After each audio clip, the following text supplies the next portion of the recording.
قسم دی د دین د خاطره دومره معززو خلکو قرباني ورکړي دا دومره لوی خلک چې د خپو کشارې به دا په جنتونو کې او په اسمانونو کې اورېدلی کېده. دومره لوی خلکو د دین د خاطره دا سخت برداشت کړي دي. دا دین موږ ته مفت نه راغلی. تاسو وګورئ د حضرت بلال حبشي رضی الله تعالی عنه دا په اول کې غلامو په دې باندې ورا مکې کفارو انتهایی سختي تیرولې.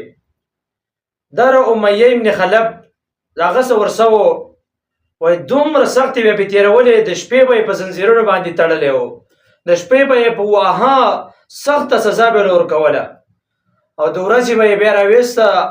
د مکې ګرمي دا ډیره مشهوره ګرمي ده، بیا به راویسته د مکې مکرمې په ګرمو شګو به یې سملاو، په سینه به ورته ګټه کېغوښته داسې نه چې وخوځي او ورته وبه یا د اسلام نه واوړه او یا په دې حالت کې مړ شه.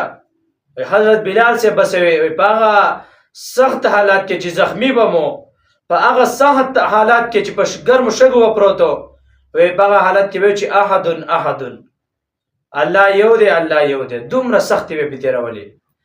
دغه راسه کې چې کله د امیه ابن خلف بستړی شه وهن کې بستړی شه نو بیا ابو جهل راړې هغه به سزا ورکوله.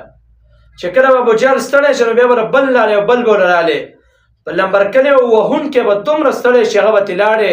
حضرت بلال صاحب دار ایمان نه ناخود داسې مضبوط ولاړو.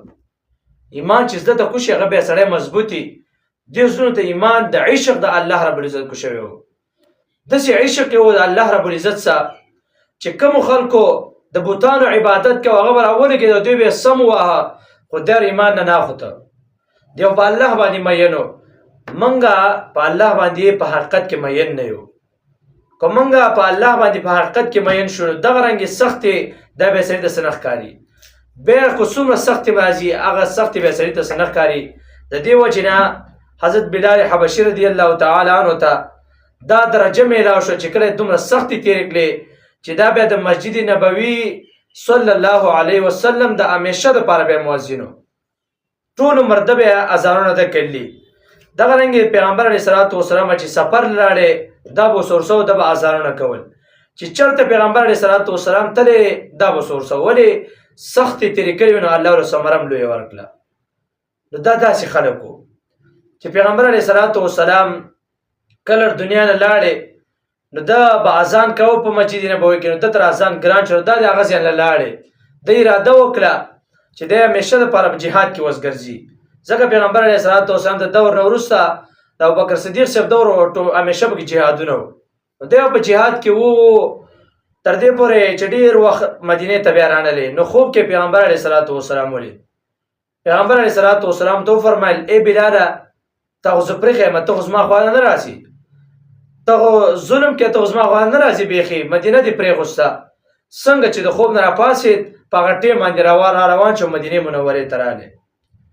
و چې کله مدینې منورې ته راغلی حضرت حسن او حسین رضوان الله تعالی علیهم اجمعین هغوی ته عرض وکړه ای بلاله اذن لنا اذان وکړه. نو یې د هغوی خبره خو یې نه شوه غوځولی نو اذان یې وکړه. چې څنګه اذان وکړه نو وایي پیغمبر علیه صلات وسلام دې ځای ته چې ورسېد چې اشهد ان محمدا عبده ورسوله نو ایسته بې هوښ راپرېوت.